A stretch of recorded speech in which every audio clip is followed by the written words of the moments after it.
Okay, so good morning, everybody. Welcome to the NES training on the creative cycle. I'm Helen Frank, and I am joined this morning by Paula Ruane, who will be assisting me with this presentation and this training. So it's very much about the creative cycle and how you can utilize that in your practice if you're not already doing it. So I know some of you are already using the creative cycle, though it will be great to get your views on how you're doing that, but we'll leave that towards the end of the presentation. So Paula, thank you for joining me. Really great to see you. Really appreciate you giving your time up today to help with this. So just a little bit of background about Paula. I'm just going to introduce myself a little bit, but Paula's been around NES since 2007, so we practically joined around the same time.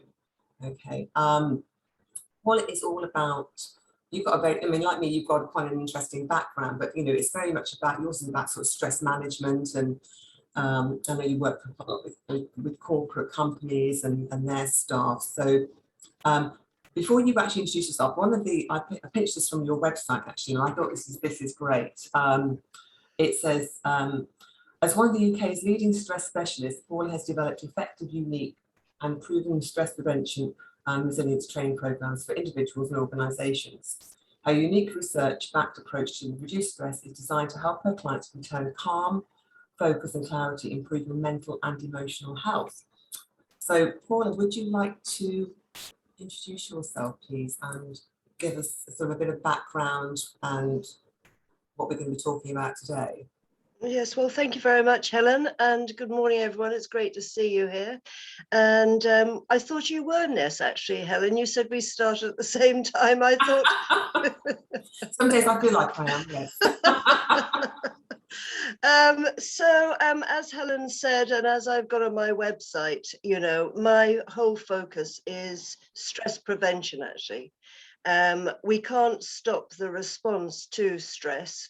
But what we can stop is possibly the eventual fallout, both to our health, our attitudes, our relationships, everything else, because it's, for me, it's the one thing that you add on to any other situation and it creates trouble.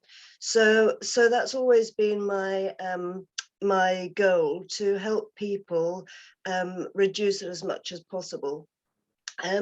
Would you like me to say a little bit about my background, what led me to this, Helen? Or yes, please. I mean, when you told me that story, I was like, wow. Right. Okay. So yeah. I actually have two stories, but I'll be very quick with the first one. So my husband had a heart bypass operation when he was 35. So that's pretty young, and it was open heart surgery. And we say it was an emergency operation, but now, knowing what I know, we could see there was a lead up. He gave up smoking and drinking 2 years before, and we watched the pressure cooker, you know, explode basically, but we didn't realize it at the time. And that was one pointer. And then the second one was my daughter, my middle child, a girl aged 22, was diagnosed with chronic myeloid leukemia in 2007. And I was actually a mortgage broker at the time, so totally nothing to do with this, but I had trained in thought field therapy. I was very interested in the power of the mind over everything else for a long time. And I just so happened to get a phone call. I'd started looking at various things, and I had a phone call from a friend saying, did I want to take her place at a company in Bedfordshire. I live in Suffolk.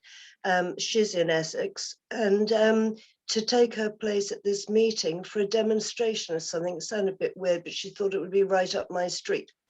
So I went along to this business with a woman who had quite a successful business at the time. She was looking for something she could provide to companies to complement her emotional intelligence training, and met then Bruce Robertson, who was the training director of NES. And when I saw it, I said to him, could it help Catherine, my daughter? And he said, we can't ever say, but I sort of signed up there and then. I thought anything was worth a try. And there was just something about it I felt was really interesting and different. And it didn't draw lines. It didn't have boundaries the way that allopathic medicine had. And to cut a long story short, I didn't know what I was doing. She had the first course of drops. She then went along a month later for her medical checkup. The problem they'd had with her was they couldn't regulate her platelet count. And that is what stops you from hemorrhaging. And basically, and she was taken into hospital and her platelet count was 22 when she was taken in. And they couldn't, if they got up the platelet count, they increased her white cell count, which is exactly what you don't want in leukemia. And so anyway, she went back to the hospital for a check and her platelet count had gone up from 43 to 140. And her oncologist said, I don't know what you're doing, but keep doing it. So Wow. I did. But I don't work like Helen. I don't work with seriously ill people because it's not my remit. And I think there's too much at stake for people, for me to start stepping in. But that was really the beginning. And then it's a bit emotional, really. My daughter is now 5 months pregnant, having had her eggs harvested and having been willing to pay for IVF treatment herself. She's actually fallen pregnant naturally. That's amazing. So that's and I'll let you know in January. Thank you. Oh no, that's such amazing news. You might have missed one before you came onto the call. I had my daughter's expecting any day now, and I just had a phone call from her. I'm thinking, not this morning, please, not this morning. And she was just phoned to see how I was. But she's there, yeah. Phew, yeah. So any day now. Yeah. Oh, it's all exciting. So yeah, I know you're already a grandmother, but this will be it's still exciting, isn't it? Yeah, this is the miracle baby, you know. So. Yeah. Fantastic. Well, thank you for sharing that, because I think it's always interesting to have a background about the person that you're hearing from, because it will be it just kind of gives you a sort of so I'm looking at the messages that came in as well, so that kind of like threw me then. I wish I not looked at it, but it's then helped you to resonate with who you are and why we're having this call today. So just as well, we're getting started. I know there was an event like me. I mean, I don't deal with chronic illness either. I have worked with people with who fibromyalgia, ME. I have worked with people with cancer. It's not my forte, but I have had that opportunity. But primarily, I work with people who are basically a bit like sort of stressed out. Things start to go wrong. They can't find what's going on, and etc. etc. But I know back in, I can't remember the actual year, but some of you may have even been at the event. We had an event in Windsor, and we had two practitioners that came over from the US, didn't we? It was Randy Eaton and Deborah Holt. And I know that, Paula, when we spoke, they changed your thought process about NES, didn't they? Do you want to give an insight on that? Yeah, well, I can't really do joined up words, and I found this a bit mysterious. I just always went with it and didn't really know what I was doing, to be honest, but just saw that there were results. And when these two pitched up, it was totally transformational, because one of them kept talking about the metaphysical. And I sort of had a grasp of it, but it wasn't really meaningful for me until she started explaining the link between, I suppose it's pure Chinese medicine now looking back. And that was really the changing point for me. And we didn't have the creative cycle then, did we, Helen? No, we didn't. That came later. But she just talked about the drivers. So I was using the drivers then in my own way. And I have to say, and I'm sure all the practitioners that are drawn to NES and really use it are the same. We become very intuitive. And I was beginning to translate the drivers as the creative screen, not in the depth and not with the clarity that the creative cycle screen has brought, But that's what I was doing, and I was getting better results as soon as I tuned into that side of things.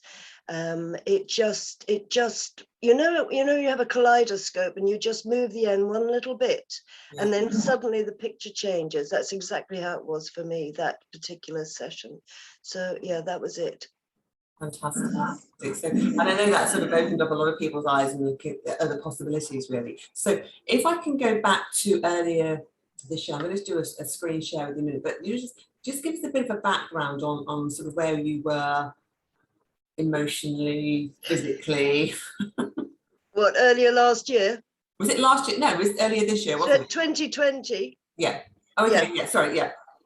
Was it? No, it was this year. You're right. This year, yeah. There we are. There's not one on gormlessness yet. Yeah. So when I started with NES, I wanted to reach a different audience. I didn't want to be thought of as a health professional, because for me that felt ingenuous, if that's the word, because I hadn't trained in that arena.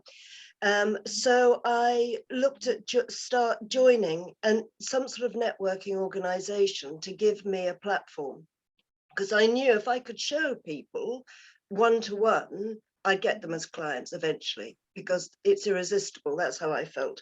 So the best way to control that sort of environment is to have your own network. So I took out a franchise with WIBN, and maybe some of you have heard of it, or maybe even your members, which is a national franchising, like Athena, if you've heard of that. And I had a franchise of 4 groups for 10 years. And I met about 100 to 120 women every month, some of them regulars because they were members, others were visitors. And I had decided that with the pandemic, I just really wanted to focus on my business much, much more, because it's very distracting and it's full of, you can imagine, 120 emails about what they want for lunch. So it is very different. So I decided to step down after all that time. It was very difficult for me because some of my members have been there 8-10 years. Anyway, so that was December. I ended December and if you remember, December, we suddenly had a new lockdown.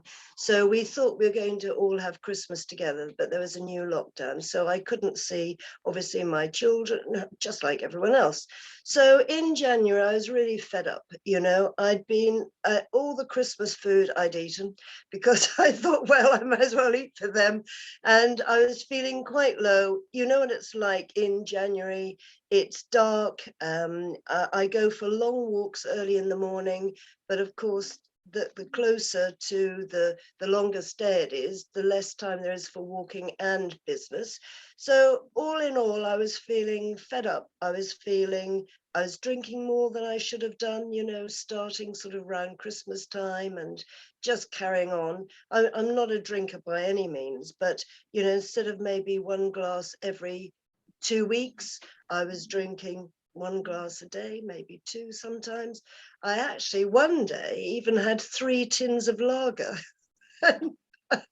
which is, my children said they didn't know I was a lager lout. I said, well, there you go. So I was feeling like that. And suddenly, why is it that, why did I scan myself? I mean, what an idiot. Why don't I just have a scan? Along with giving up WIBN and seeing all those people, I also gave up the income. And with the income went my lovely VA, who used to do a lot of the stuff for me and, do all the sort of ick that I hate. So I was in this sort of, I was floundering around a bit. I mean, I knew what I wanted to do. I didn't feel that I was in a bad place. I just felt I'd sort of let myself go a bit, and I didn't really know what my direction was. Even though I did know, I couldn't get sort of motivated, I suppose. So that's where I was when I did the scan. Fantastic. So I'm going to do a screen share now. We'll get your scan together, because I know we often get asked, well, how accurate is it? I've never known a scan that wasn't accurate. I know obviously I'm biased, but I'm happy to share this. So I'm going to share my screen with you and bring up Paula's scan. Here we go. Right, Paula. So yeah, if I had a client in front of me with diet, movement, day, and big field, I'd be like, okay, so tell me what's happening right now. So when you saw that, what was your first response? I thought, well, I can't get away with it, can I? Actually, Not really, no. Yeah, I thought, here it is, especially the diet, and I hardly dare look at the pancreas because I thought, because I gave up really crap food like my sort of downfall, crisps really, and things like that, and I'd given those up a long time ago. But it's funny, isn't it? Why do we go to this? Why couldn't I fancy a slice of raw cabbage? But anyway, so those were the sorts of things I was drawn to. So I could see my diet. I was quite surprised actually hydration wasn't showing. But then I thought, because I do drink, but then I thought, well, it's about priority, isn't it? And that, I drink enough. So there's the diet. So I had to obviously look at that more closely. Although I knew movement, I knew that. Oxygenation, of course, I expected to be good because I'm a heart math licensed practitioner. So I practice heart math with my clients and for myself. So I would have been really worried if that had cropped up. Daytime, as I said, I was doing stuff, but I just wasn't motivated. I wasn't thinking as clearly. I couldn't formulate a way forwards. I felt, so daytime alertness, definitely. And I wasn't sleeping particularly well. I was waking up a lot. And I then started occasionally, I'd think, oh, well, I'll have a glass of wine tonight, but I'll wait till closer to bedtime to help me go to sleep, which I know, of course, is also stupid because it doesn't work like that. So that was it for me. Big fields I'm always interested in, but I'll be honest, I don't go into the big fields that deeply for me. But you can see the magnetic field is there. And I always, I never really know how to translate that for myself, really, but I just know when any of these show for me, I'm out of sorts generally. I was quite pleased that grounding didn't show.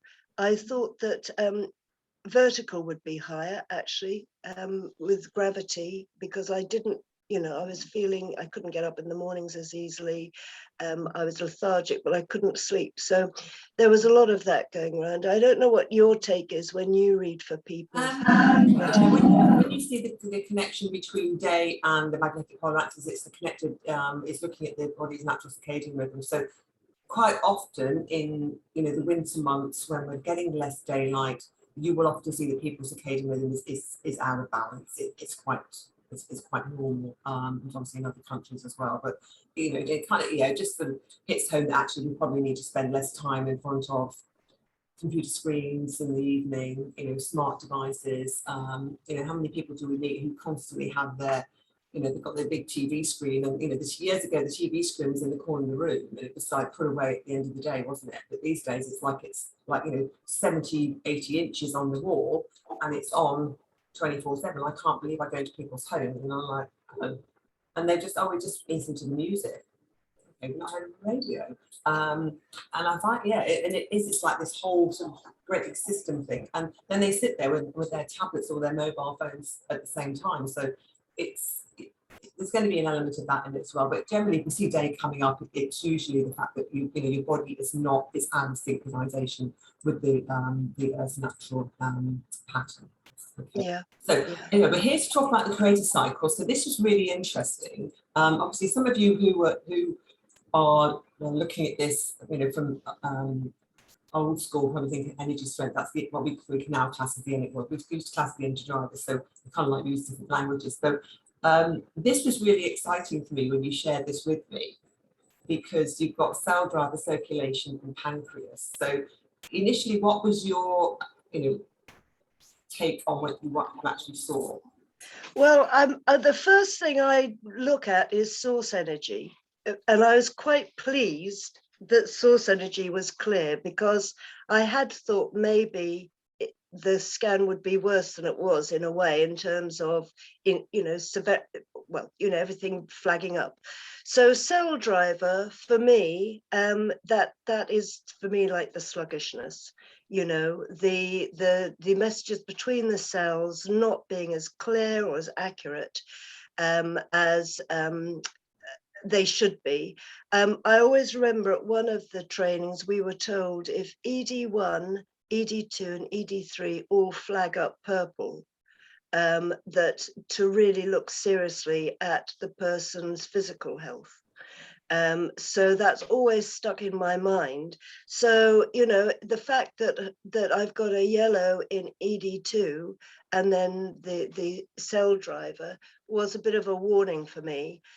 So cell, I always think of as the messages going from one to another, the lack of energy, the lethargy.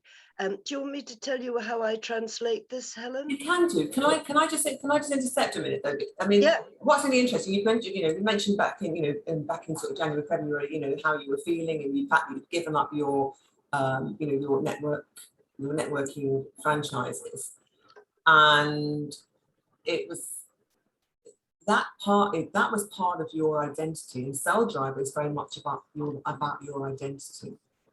Yes. So it's also from the creative cycle, it's very much looking at that. So often when we this is for me, when I often see clients and they go, well, what's wrong with my cells? And they're very healthy, and it's like, okay, well, let's look at the Chinese medicine behind that, and actually what does cell energy actually mean? And often it is about someone's identity, and especially for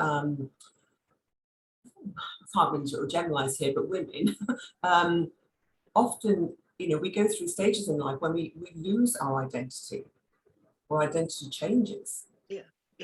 Yeah. No, that's right. That can stop that flow. Yeah. Okay. Yeah. So I'll shut up now. Back over to you. Yeah. No, that's right. I was going to leave that for the creative cycle screen.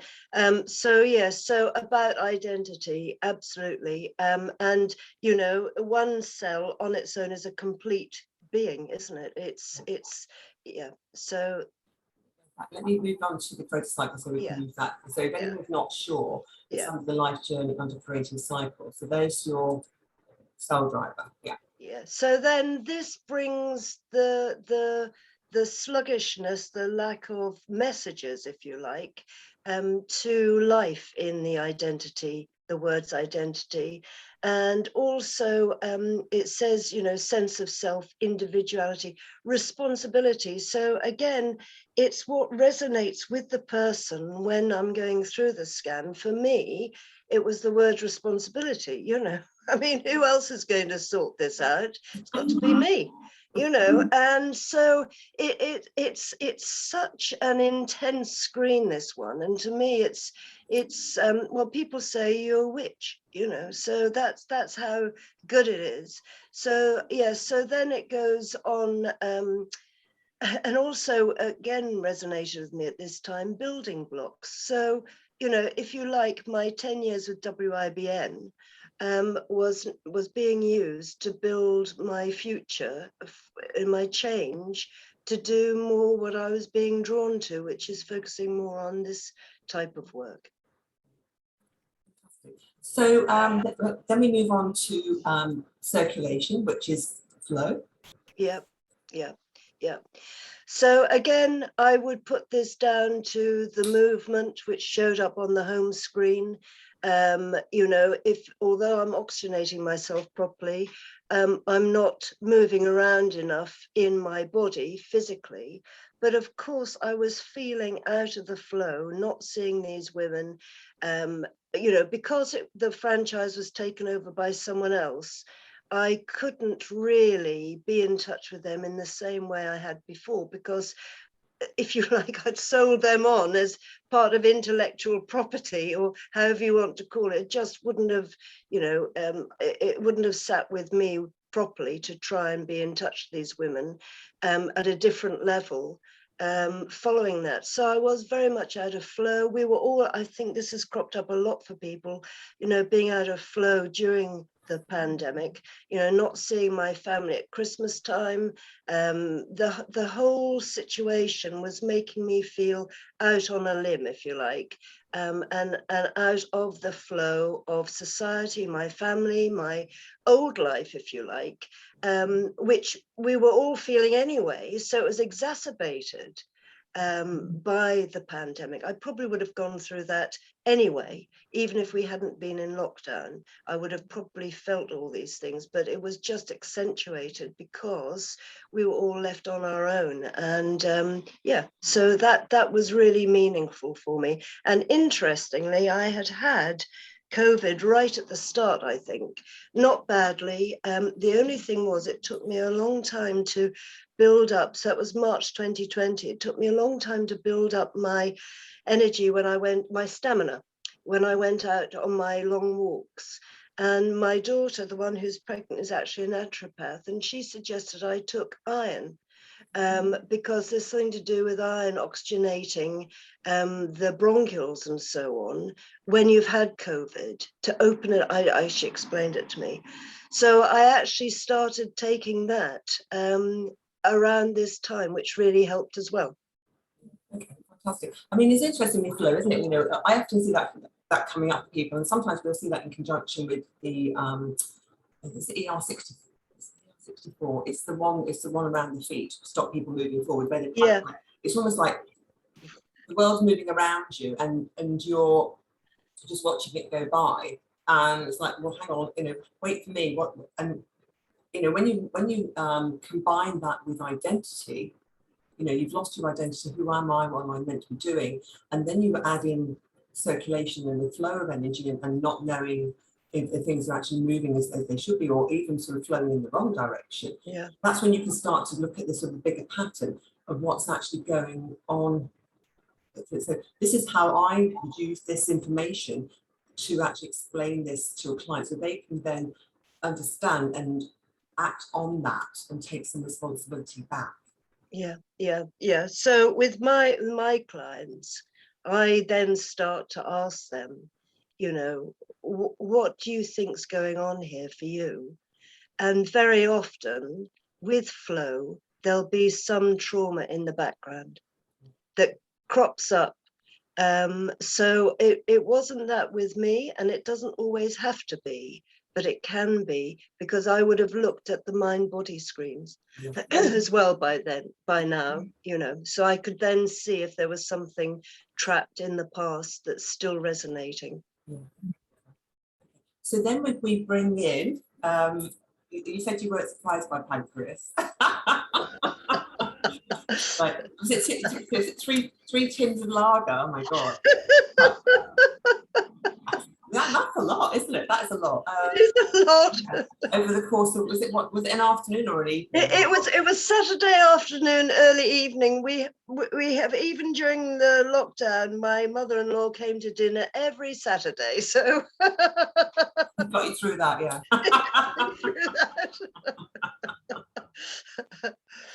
I love that.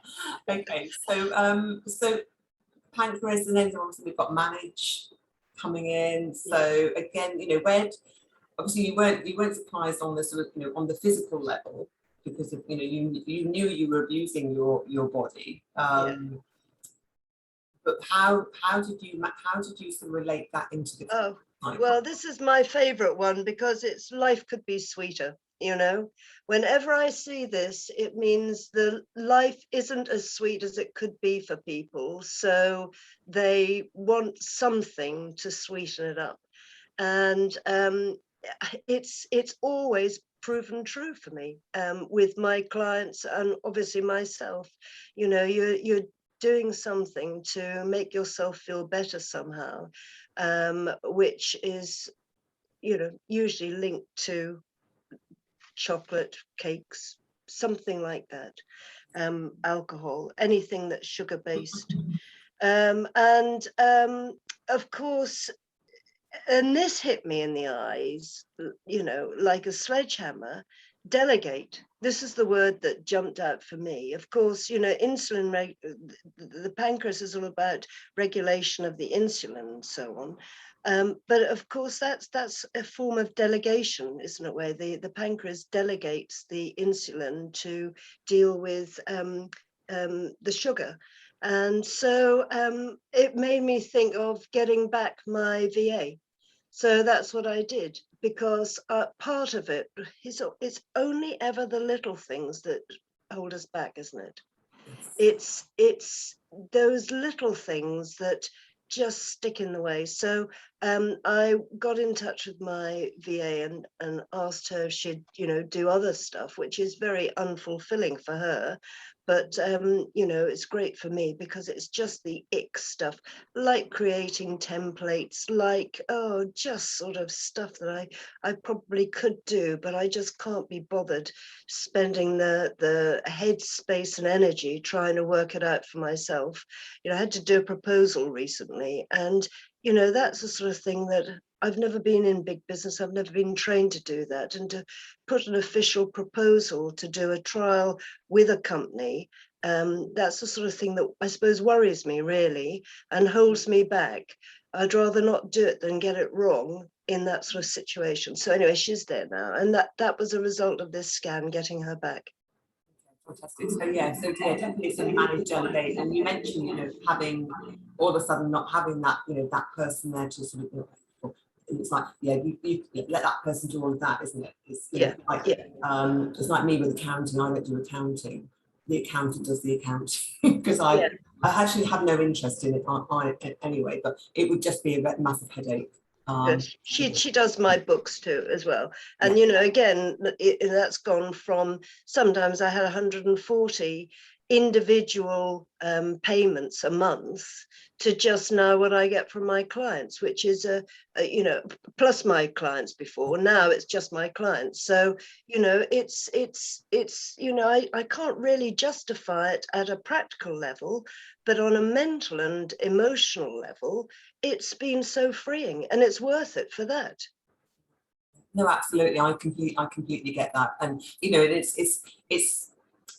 it's really interesting how, you know, I keep talking about the accuracy of the scans, and you know, and I will always continue to apply the Practitioner because it's made such change, you know, difference in my life. But that, you know, when we were discussing this before we came on this call, I'm like, that is just, it's almost like spooky, isn't it? How it is spooky. Accurate this was for you at that particular time. Yeah. And I think that's the thing about it. You know, if learning to combine, you know, the information from the energy strength screen and the creative cycle screen, I think for me is that sort of missing link, and that's what Randy and Deborah were talking about, you know, those years ago in one of the events we had, and it is looking at the metaphysical of this. And you know, and I know this might not be for everybody, but we wanted to share this with you because it could be that missing link for some clients that we work with who just need a bit more information. And then, you know, when you put that whole pattern together, it then makes total sense for the client and go, okay, so what do I need to do about it? So there are some physical things you can change straight away, like, you know, move a little bit more, stop, you know, drinking 3 cans of lager on a Saturday afternoon. You know, let's clear the cupboards out of all the sugar and all the carbohydrates, you know, that the body doesn't need. But you know, then on an emotional level, we then need to start that flow of information again, get your identity back, and help you to identify, you know, who you are, get life moving again, and also help you to be able to sort of put things into bite-sized areas so that you can start to manage life in a better way. So if someone was to explain that to me like that, I would go, you've absolutely spot on. What do I need to do? Yeah. And that's what I would do. So I'm just going to stop screen share for a minute. Was there anything else you wanted me to share on this board? I think that's it really, Helen. I think as much for myself and being a practitioner, I think what I would always say to people is just trust the scan. Yeah. You know, the more you trust it, the more you learn yourself from it, and also the easier it is to help your clients. I think that that's the thing, because, you know, it is amazing what it churns out, and it always has done, even with the big old-fashioned fat mouse. You know, it's always been just so clever.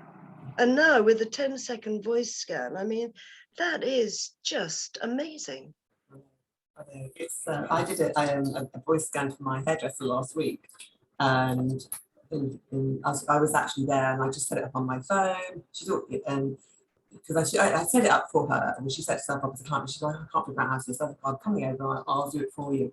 I've just got to do the voice scan. I said, have a look at it when I get back, and just did a short video for her. And she's like, wow, what do I need? What do I need to do? And it's just so quick now, isn't it? It's incredible. Yeah. Okay. Yeah. Before I move on to the sort of, you know, I've done a bit of a PowerPoint presentation just to, you know, take you through everything, which is all basically this information that's already in the portal and on the scan. But has anyone got any questions for Paula or any feedback on how you're already using the creative cycle? We'd love to hear from you. You need to unmute yourselves, by the way.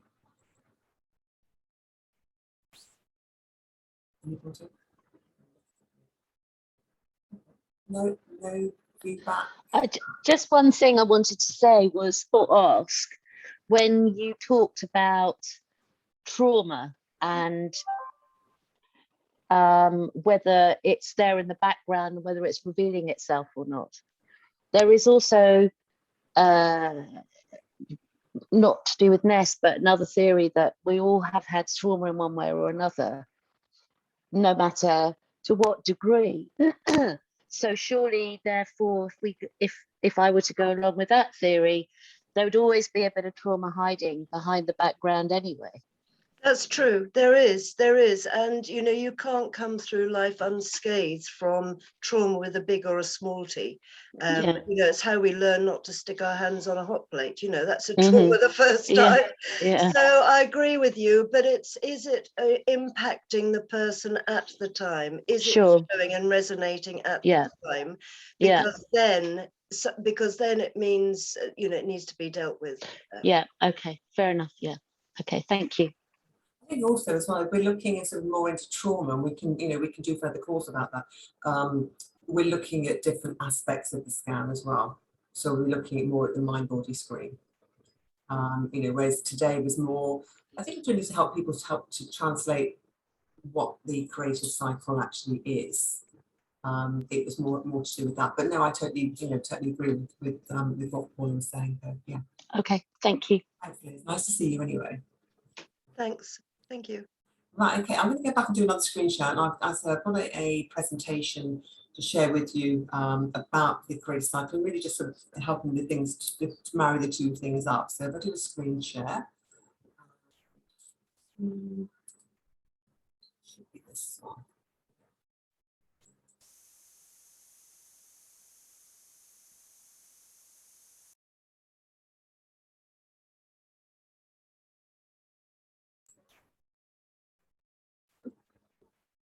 I just muted myself.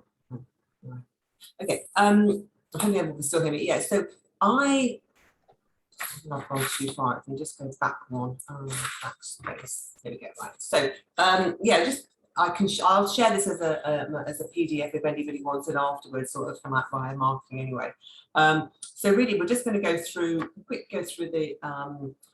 the drivers and the creative cycle. So really just looking at the two things together. And I found, for me, having more of a sort of quick reference guide, and rather than having to keep going from the driver page to the life journey page, was much easier. So, you know, if we think about source driver, it's we're first away, you know, we can look at intention straight away. Okay, so we can take that key word, what that actually means. Okay, so we look at, you know, source driver. It's about having energy in the body. So maybe you might find this showing up people who are tired, exhausted. Also helps the power of all the other drivers. So then when we look at the creative cycle, we've got those key words that we can use. Okay, so purpose, content, idea, creativity, and often, you know, if somebody doesn't have enough source driver, it means that they often can't initiate new activities. So they kind of like lost their oomph for life. they just can't seem to find the resources to be able to start that journey.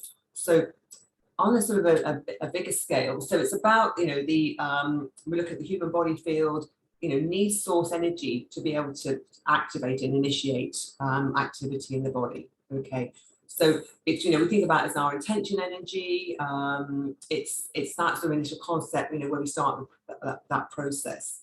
Okay, so when indication is, or intention is indicated on someone's scan, okay, it may be that they've kind of like just got stuck with what their purpose and what their aim is.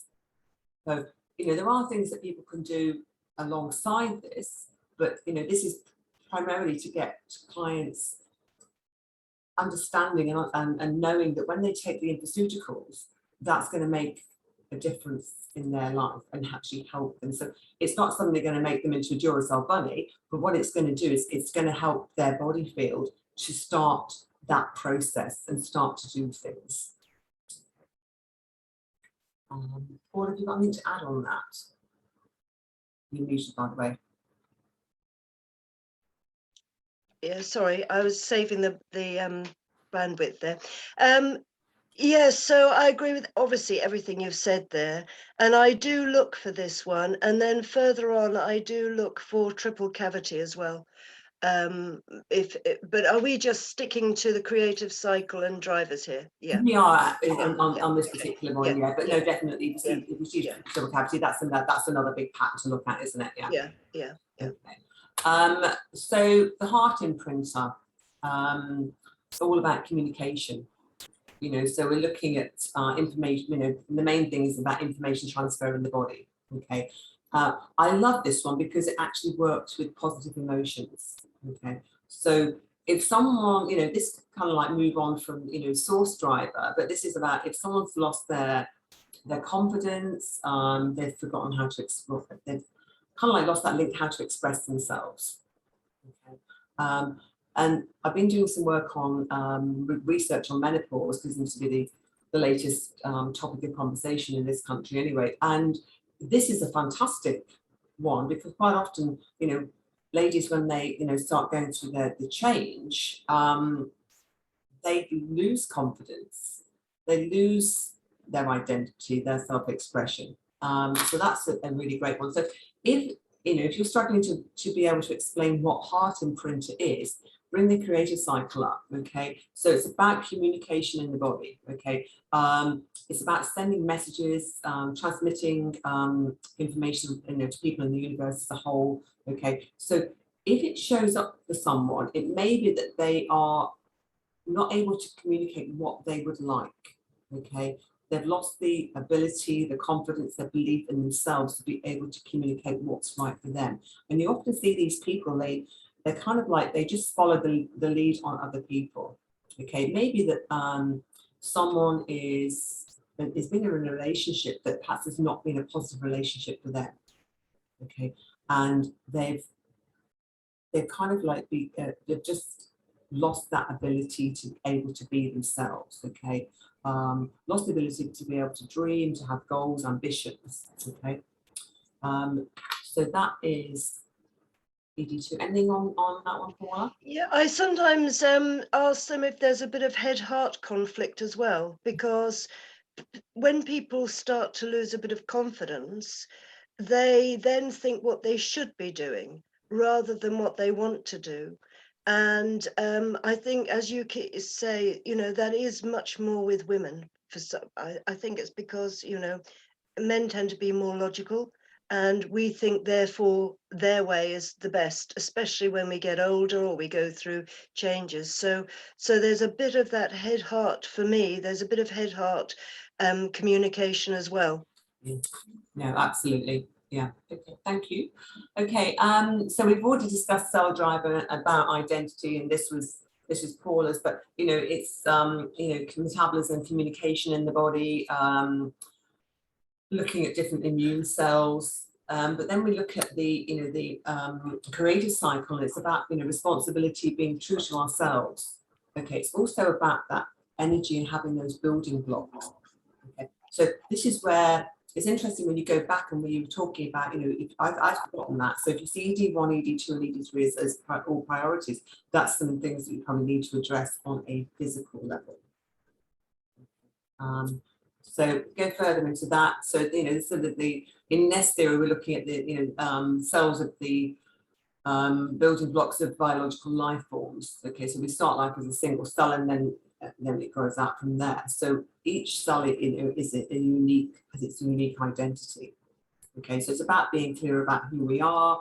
Often see this where people have lost their identity. Okay, so they're kind of unsure about their intention, about their actions, and really just kind of stuck. Okay, and it's also often you'll see sometimes this showing up with people who've lost the ability to take responsibility for something or take responsibility for themselves. Okay. So you will see that connection. Okay. Paula, over to you. No, I agree with that. I mean, I can't add anything to that really. Okay. Nerve driver and awareness. Okay, so I've just realised there's a lovely typo on there. More restful sleep should be sleep. I checked this, so I'll get that changed before it goes out. But it often will. We may see this when someone is extremely stressed in their lives and they're sort of trying to sort of process different sets of data. But it's also when we look at on the creative cycle, it's about having balance in our lives. So if your nerve driver is a priority, it may be that there's out of balance. Okay, it may be that we're living on the edge when we're not present. When you're ever having a conversation, I've seen this happen myself, and actually I've been in here myself as well. And this is probably one that comes up on a regular basis for me.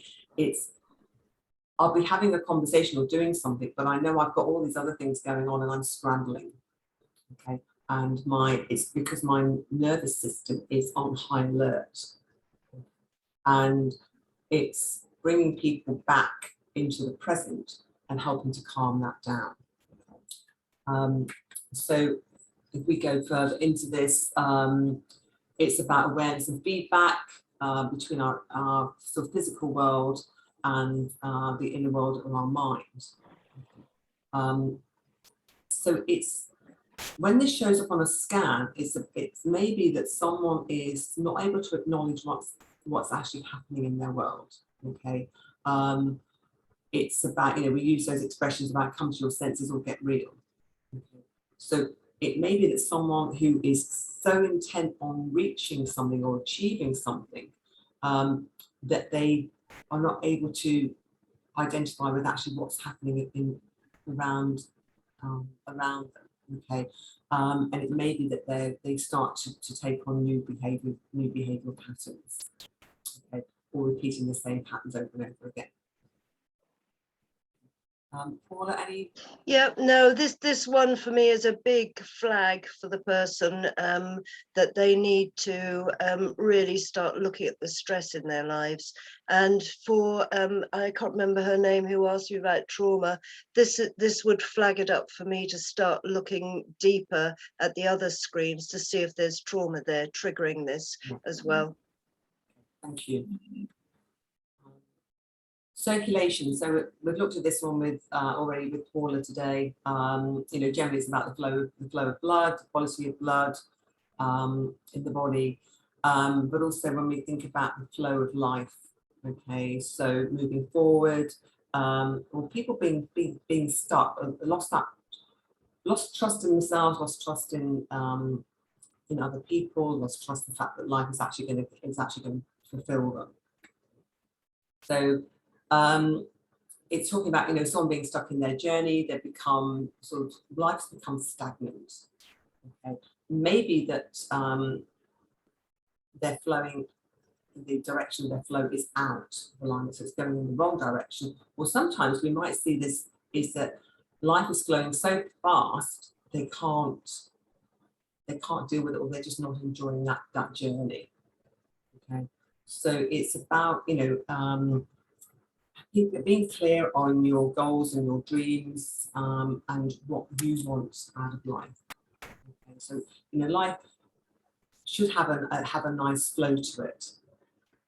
Okay, but when it doesn't, or it's flowing in the wrong way, we can feel out of our depth. Nothing to add. I bet you've got a lot to add on this one.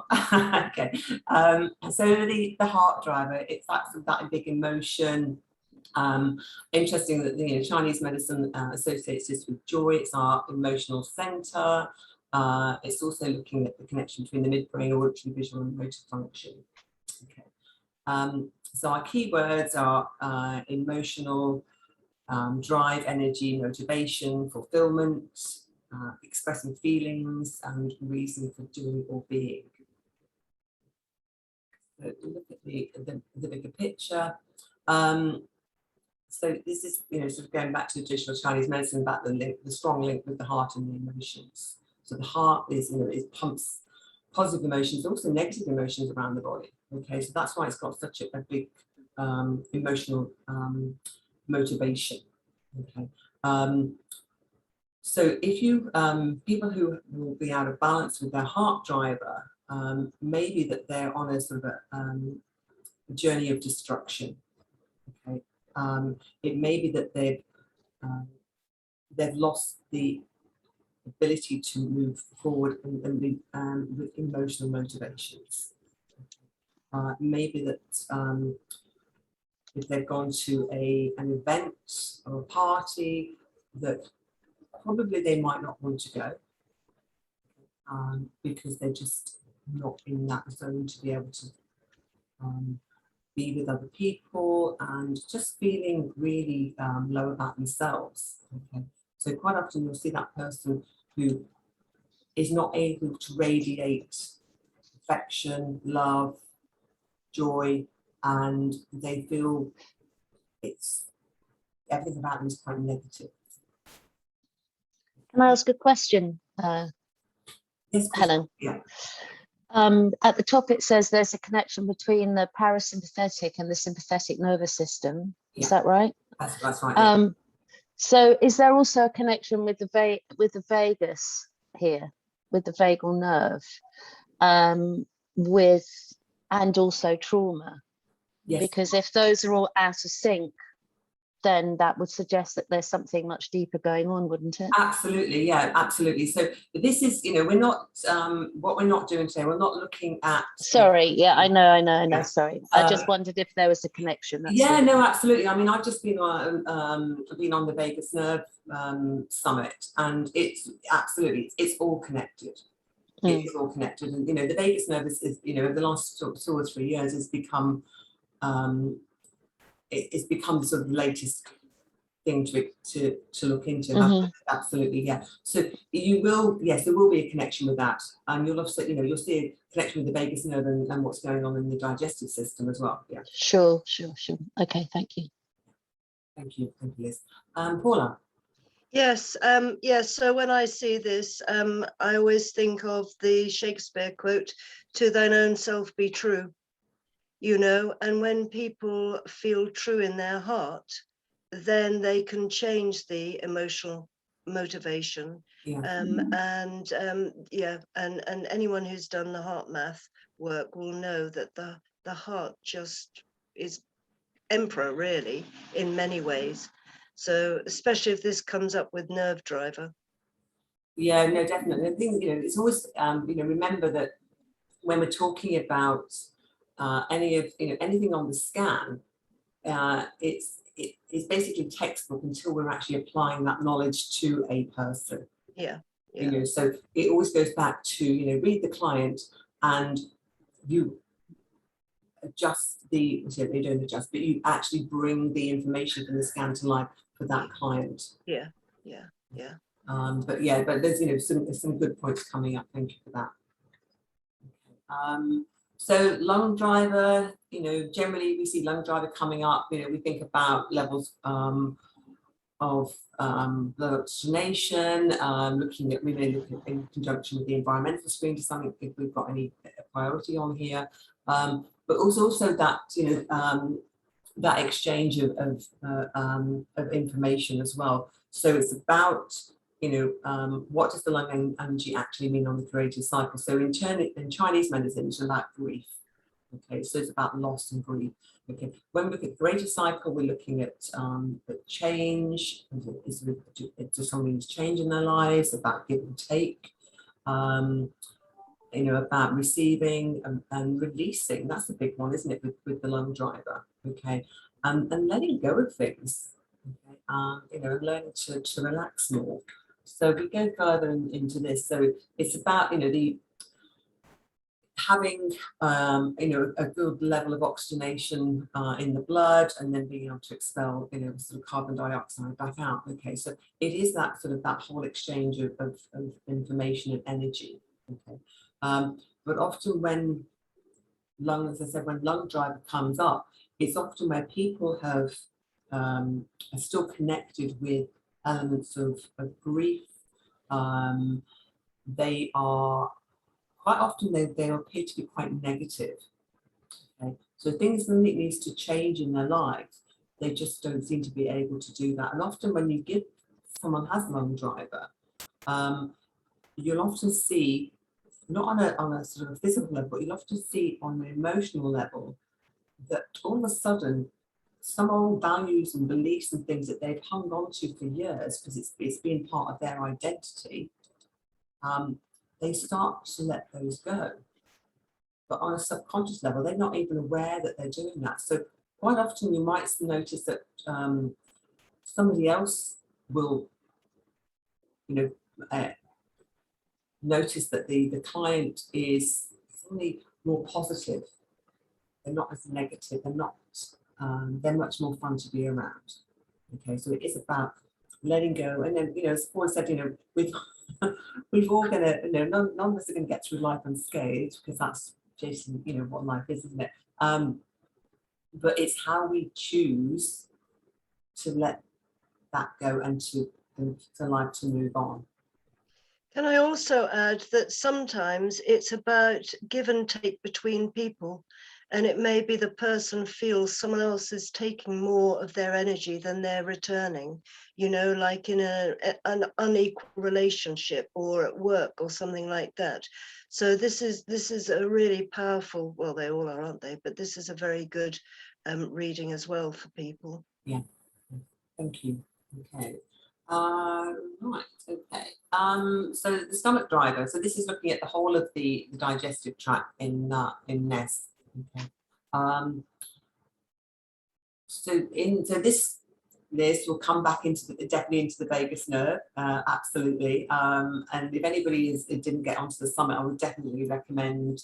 It's with Health Means, a lady called Dr. Eva. I would definitely recommend if you can still get the transcript book or actually get the talks. It's definitely worth listening to.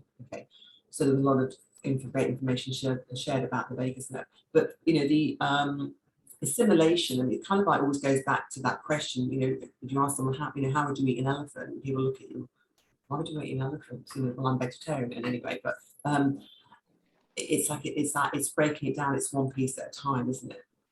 Okay, so when someone's digestive system is out of alignment, and it then comes into the whole sympathetic parasympathetic mode, and that sort of that response, we hold on to a lot of trauma, and that's when the assimilation doesn't work effectively. Okay, so if we look at the bigger picture here, so it's about the food is able to the body's able to break that food down and make it digestible and absorbed by the blood, and to actually nourish our bodies. But when it comes up in a scan, it may be that there's something that's going on in someone's life, and actually they're not able to. There's just so many things going on. They're not able to manage that. Okay, they're not able to absorb that information. They're not able to make decisions sometimes. Okay, so this comes up with the expression "can't see the wood from the trees." Okay, they can't cope with what's going on. Okay, so it may be that if someone just needs some assistance, some help in being able to find some drive and ambition to be able to move on to the next thing and achieve in life what they want. Paula, No, perfect. anything you wanted to add on that? No, that's perfect. And, it's again with when we're how myself and Paula work, because we don't generally deal with sort of with chronic illness. But however, most people I see have got some form of digestive challenges going on. Okay, and it's kind of like, oh, the doctor's put me on this, given me that, it's not really helped. Okay, well, that's probably not what's really going on. We need to help your body to absorb better. But if you are stressed and your vagus nerve is stressed, then that means obviously that's going to be all part of that. Okay, muscle driver. So this is covering muscles, joints, connective tissue. Okay, it's not the heart. Okay, so it's about muscle growth, repair, and metabolism. What's interesting is that this actually links to the stomach, and it's where the muscles store stress and trauma. So if you ever had a massage, or you've given a massage to some of your massage therapists, and someone's had a moment of release, and you see that when you're having a massage, it's like they just let that release go, and it's because the muscles have stored that memory. Okay. So this is about animation. Okay, so our keywords: expression, independence, being cooperative, movement, free will, strength, stamina, resolve, a lot on here, change and direction, emotional trauma and memory. Okay, express emotions, identity, and respond. So if there's a fight or flight situation, that we have that so that the muscles can respond and move as quickly. So we've got to run away from something that's in danger. We suddenly have that fight or flight response so that we can actually have the power to be able to do that. Okay, which is then going to have an effect on the stomach and the digestion. Okay. So it may be indicated when someone cannot animate their wishes and their free will. Okay, they may feel constrained and restricted. So it's a bit, you might see where people have got they grind their teeth, or they've got that sort of forehead, or that sort of like that sort of kind of like looking really stressed all the time, tapping their feet, etc. Okay, so it's restricted movement. Okay, so that's someone who is constantly in that sort of fight or flight response. Okay, muscle driver can be a really great thing suitable for them. And those people who are carrying, we often say, sort of carrying the weight of the world on them. That they've got the burden on their shoulders, and you'll just see that in someone's body. They're just holding on to a lot of stress, and you can often feel that from someone if you're in close contact with them. Well, Yeah, no, I agree with this, and I often ask them at this one if they do feel stiff around their body, where they store this sort of energy and stress. Perfect, thank you. Yeah, actually, it's interesting. I had a client a few years ago who came to me. She got a problem with her neck and her shoulder, and she couldn't move her neck. And she wasn't interested in having a scan. She just wanted the My Health treatment. But I insisted that she have a scan, even though she didn't really want one, because I wanted to see what what the ER points came up. So I did the quick scan, looked at the ER points, didn't go through the scan with her because she wasn't interested. And I did the My Health treatment. And she had 3 treatments. And the second time she came back, I said, "Have you noticed any changes?" She said, "My neck definitely feels better." She said, "But something's been going on in my stomach." I'm like, "Really?" And she was holding on to an old trauma. And when I explained that to her, she's like, "Oh my God, that makes total sense." So then she was open to looking at the scan. Always interesting, isn't it? Okay. So skin driver. People often think about the skin as what we see on the outside. It's often about what's going in. So quite often we'll see connections with leaky gut. So always look at integrator 3. Okay, so Chinese medicine links the skin and the lungs. Okay, so if you've ever got somebody, I'm kind of going off piece here, but if you've ever got somebody who is struggling with their skin, do a mind health treatment on body, on the lungs, but go on the back. Okay, just work on their back over their lung area.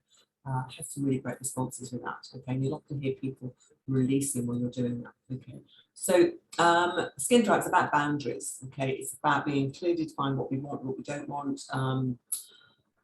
Being adaptable, flexible, and being firm about what what's important to us.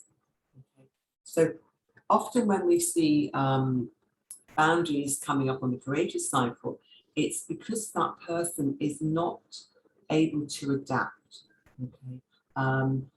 Okay, sometimes they may be that they need to clearly define their boundaries. It may be that they just are too tight with their boundaries.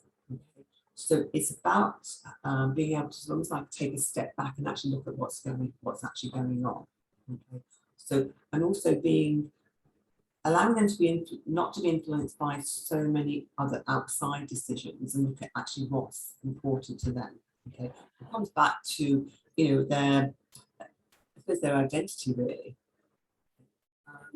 Paul, any thoughts on that for you? Yes, sometimes people say yes too often with this one. They allow other people to invade their boundaries.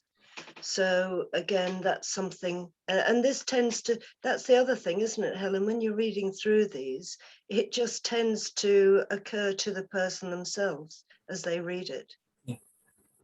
Yeah, absolutely. Because it's like on they go, and you always know when you kind of like you've hit the mark with someone, don't you? Because they kind of like, you can see them processing, and they like you can feel them holding their breath. Yeah. Okay, liver. So it's always a big one, isn't it? Looking at people that I was diagnosed with a fatty liver.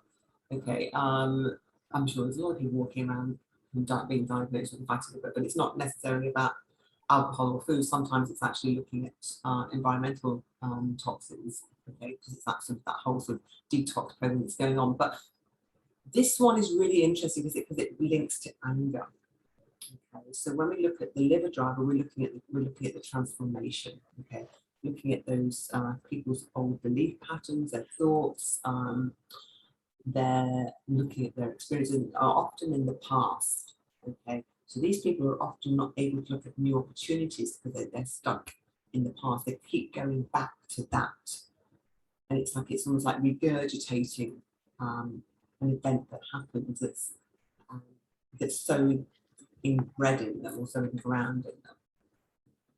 So it's about the looking how we can help people to transform their limiting beliefs, okay, and their experience, their attitude into opportunities and possibilities.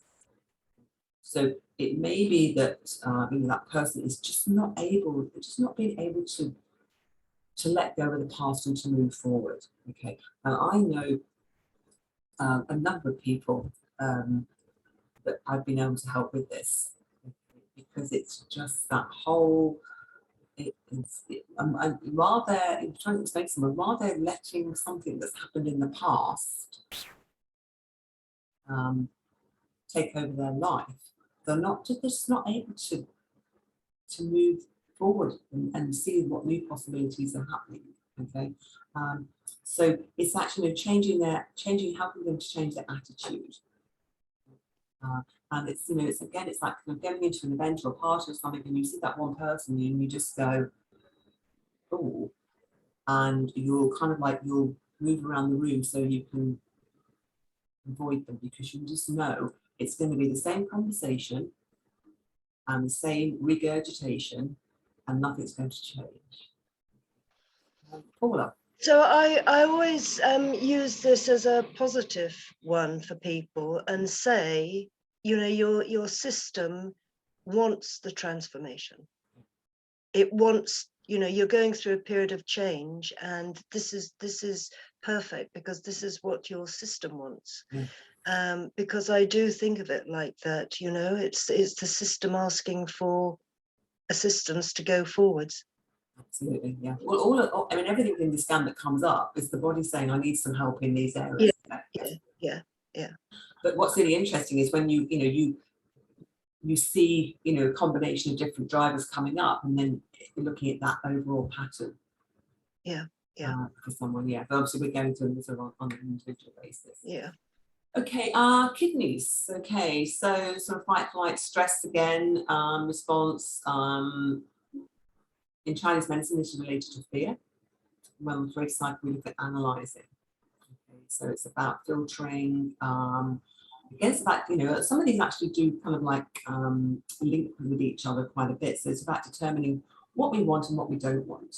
Okay, and then that inner balance and harmony, and that dealing with stress. And with the adrenal sitting on top of the kidneys, it's that that whole sort of stress pattern. Okay, it may, you may have someone who will relate to the kidney driver coming up because it is about fluid regulation. We can sort of see that with the urinary tract and about their pH balance. Okay, but primarily we're looking at the Creative cycle today. Okay. So it's talking about when this comes up for someone, could it be related to long-term stress? Okay. So there's always going to be different stresses going on in our lives. Okay. It's our ability to be able to filter out what isn't important and not hold on to that. Okay, so people who struggle with everyday stresses, it's learning to let go of those. So this is where the kidney driver will come in. And I've had my adrenal exhaustion at one point was almost off the scale. So this is one I can really identify with, because I was kind of not able to filter out anything. I would just deal with everything. And my adrenal exhaustion was ridiculous, okay, because I was like, okay, I'll deal with it, I'll deal with it. Because I just felt that's what I needed to do. And if that was, life was always a constant struggle. Whereas now, I'm now able to sort of look at the big picture and go, actually, that's not a stress. That's not my stress. I don't need to have that stress. Let's just disappear for a minute. So, any questions on that? Any feedback on that one? Paul is gone. You're back, Paula. Okay, just sorry, the phone rang, and although my husband's in the house, needless to say, he didn't hear it. Sorry about that. Yes, this one is also about being in your head a lot. People, very often this goes with being grounded. Yeah. And they're up in their heads a lot. So yeah, sorry I wasn't here. Yeah, that's okay. Thank you for that. Okay, immunity. So it's it's a big topic at the moment, isn't it? People keeping their immune system strong, and this is in terms of the creative cycle. It's about security. It's about how secure we feel in our lives. So being decisive, definite, forceful, tenacious. I love that word. Commitment, facing up to things, instinct, knowing what is right, judging the situation, and feeling insecure. So if we look at the if the immunity driver comes up, it's categorically it could be our ability to be able to say yes and no. Okay, so not being able to distinguish between something that's helpful and unhelpful in our lives. Okay, so it's about people to regain confidence in making choices that are right for them. Okay. So often in when immunity comes up, it is about people not feeling secure. Okay, it may be they have a tendency to shy away from situations. They just don't have the feel they have the ability to be able to stand up for themselves and to deal with things. Okay, it's easy. Sometimes you may notice that it's people feel like they feel like they're being criticised. Okay, or they don't take criticism most of us don't like criticism anyway, but they don't take criticism, or they might overreact to that. Yeah. Paula. No, that's pretty much, yeah.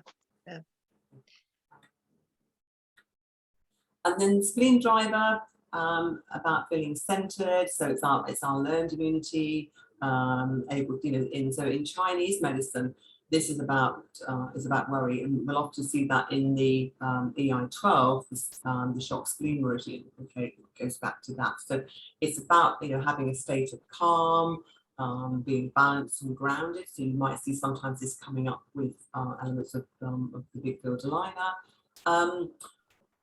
Being ready and alert to react, about confidence, vulnerability, and energy reserves.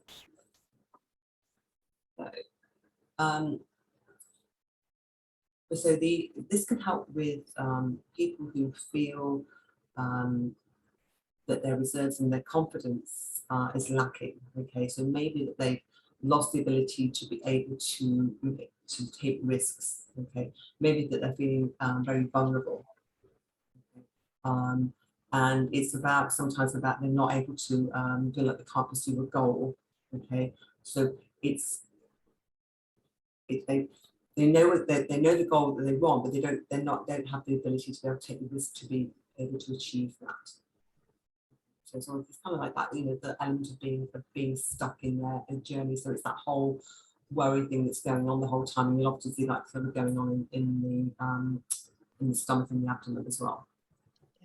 Yeah. Yep. Paula, you wanted to? No, that's right. Again, spleen, and this is where, for those who are interested in trauma, this is always a big one for the trauma side of things. Yeah. Yeah, okay. Yeah, so definitely also, if you see this, always look at some symptoms that is going on in EI12 as well.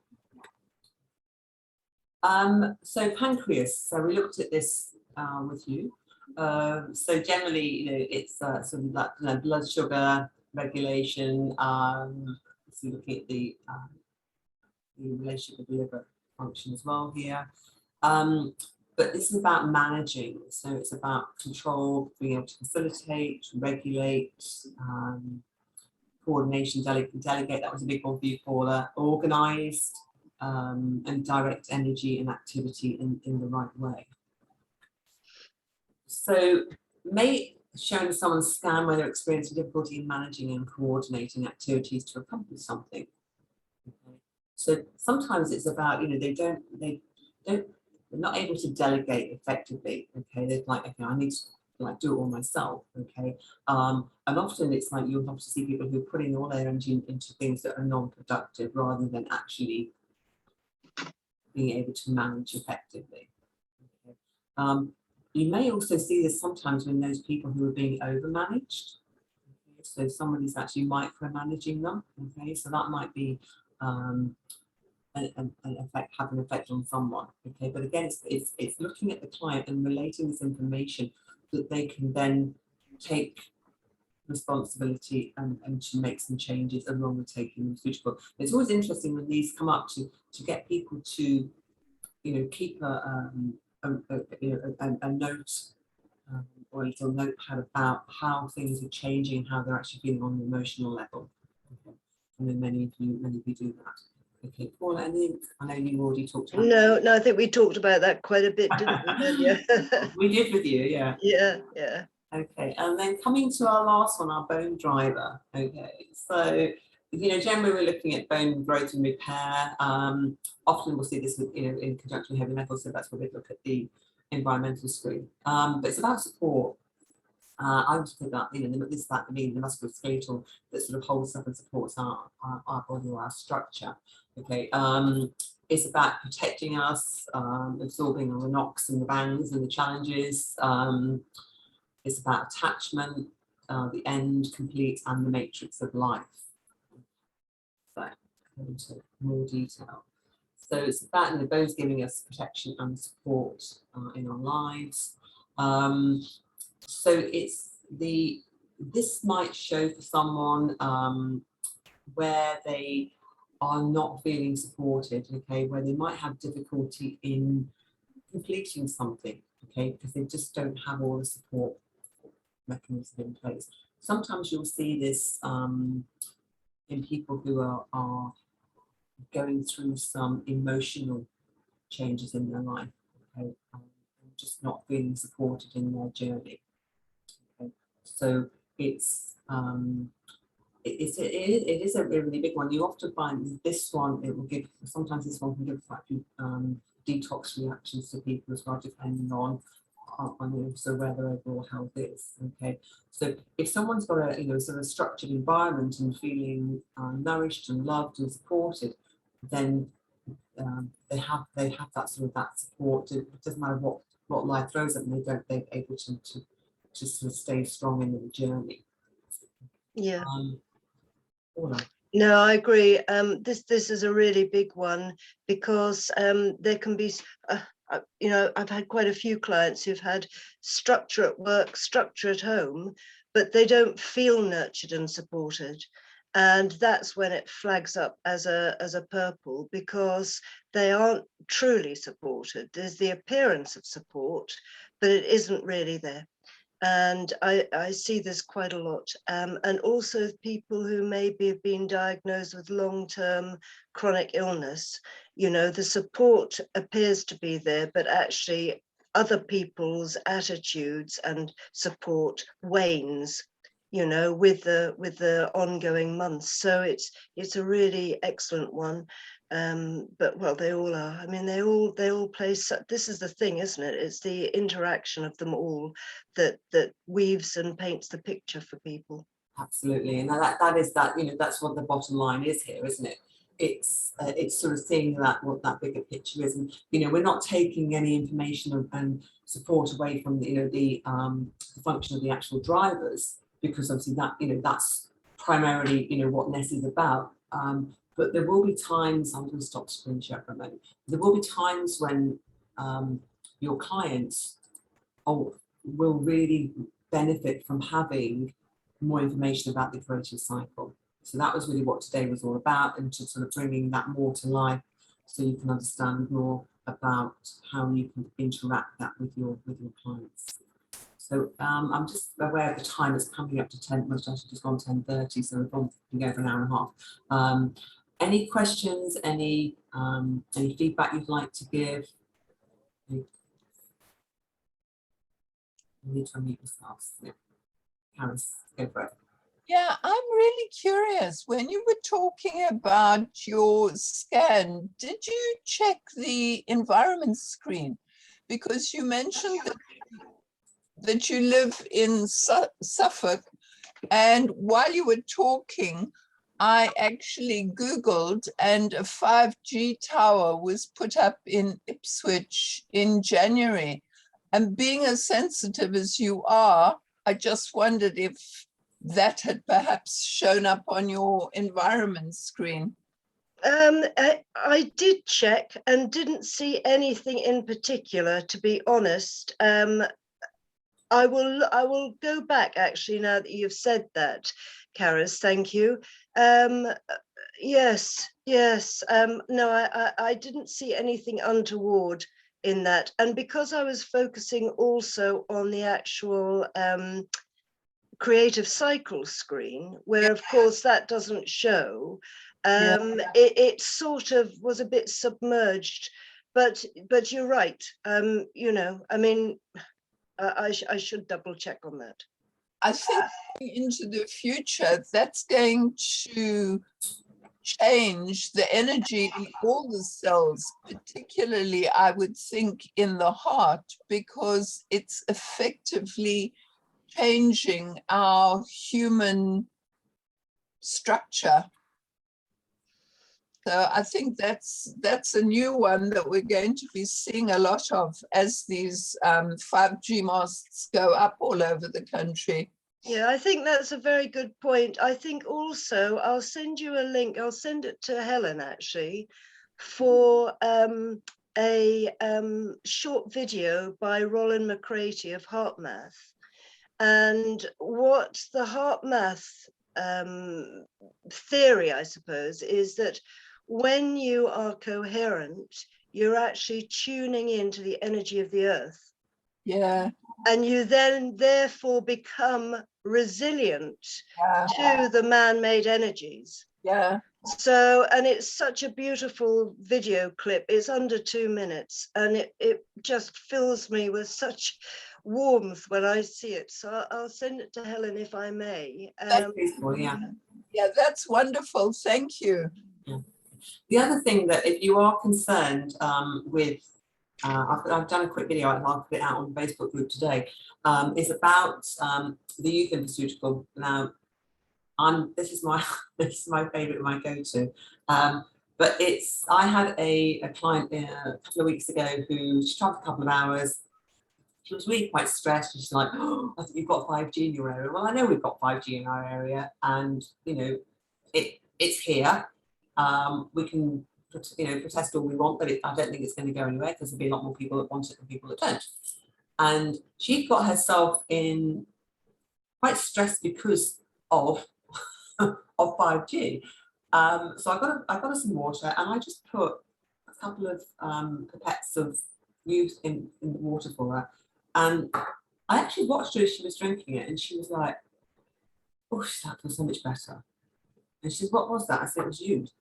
I said, and I said, we think about youth as like how we look, don't we? But it's actually what's going on, and what our environment is actually doing, and killing our brain health and effect.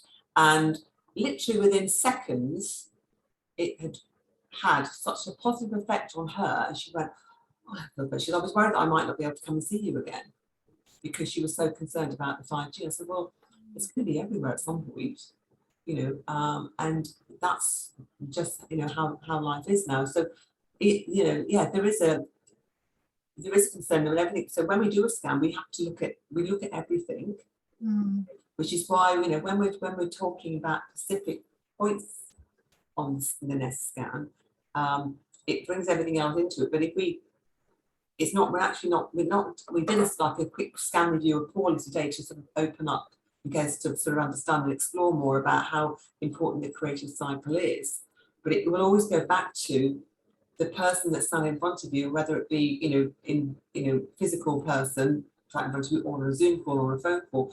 It's about reading the client and understanding what's going on with them and making sure that we are looking at all aspects of the scan. Also, we've got the pattern information in there now, that we can, you can use that as well if you want to.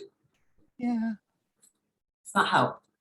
Yeah, that use is really, if it restores us to, can I say, an earlier energy in our bodies when we haven't had a lot of life experiences, we would be on a stronger emotional plane anyhow. I mean, the further back we go, I think we revert almost to our original creative energy. So that's brilliant. Thank you so much for that. That's great to know. Thank you. Yeah. I'm not on commission, by the way, in case anybody asks. Okay. So, have we got any more questions, or are we? Helen, can you hear me? Hello, Helen. Hi. Hi, how are you? Very well, thank you. So I just want to ask Paula if and she incorporate HRV with the NES. Is there any implications? Sorry, you're cutting in and out. I can't hear what you're saying. Sorry. She asked if Paula, hello. Hello. Did you incorporate heart rate variability? Your experience with it, with the NES sort of program. I think that there is a place to incorporate within the NES program now that you know that all the and the creativity and all these things. Right, I think you're talking about heart rate variability. Yeah. Okay. NES doesn't. There are some testing going on at the moment that we're actually looking to bring that in, because definitely there's something that people are talking about, because it goes back to the vagus nerve as well. So yes, all of that is connected. We don't have the ability to test that at the moment, but there are things out there that you can. Oh, Paula, you use Pauline HeartMath a lot, yeah. Yeah, I do. In fact, HeartMath uses heart rate variability as a measure of something they call coherence, which is the balance, which is not the same as just measuring heart rate variability. Yeah. So that's the slight difference. But I think any attention drawn to it has to be better, doesn't it, than none? Absolutely. Yeah, totally agree. Does that help, Helen? Helen, does that answer your question? Yes, thank you. Thank you. To a certain extent. Thank you very much. Okay. Any Yeah, more of course, questions? it's going to be very lengthy to know more or less exactly what it is, like generally, and there is a place. So thank you. Yeah, it'll. I can't. Well, I haven't got any more information at the moment. I know that Harry is definitely working in that area with the research and development team at the moment. So yeah. Sure. Okay, any more questions? Okay. Well, thank you very much for joining me, and Paula, thank you so much for your time this morning. Really interesting. Love your entry into NES, and you know the story about your daughter, and now she's having a baby. Really exciting. Really exciting. So, Yeah. Thank you. Thank yeah. you. So, Do you want me to hang on, by the way, at the end? Or shall I? Yes, you can do. Yeah, that'd be great. Okay. Okay, everyone. So thank you so much, and you won't see me in October. You'll see. I think Steve McCarthy is going to be coming on in the October call and talking about some of the research that they've been working with an area in, I think it's San Diego, working with the university, actually looking at some testing of the nutraceuticals. Nothing to report on a concrete level at the moment. However, it is work in progress. So Steve's going to be coming in October and sharing that information with you all. Okay. Right, I will speak to you all soon. Okay, thanks very much. Thanks a lot. Bye. Thank you. Bye. Bye. Bye. Bye. Bye, Caris.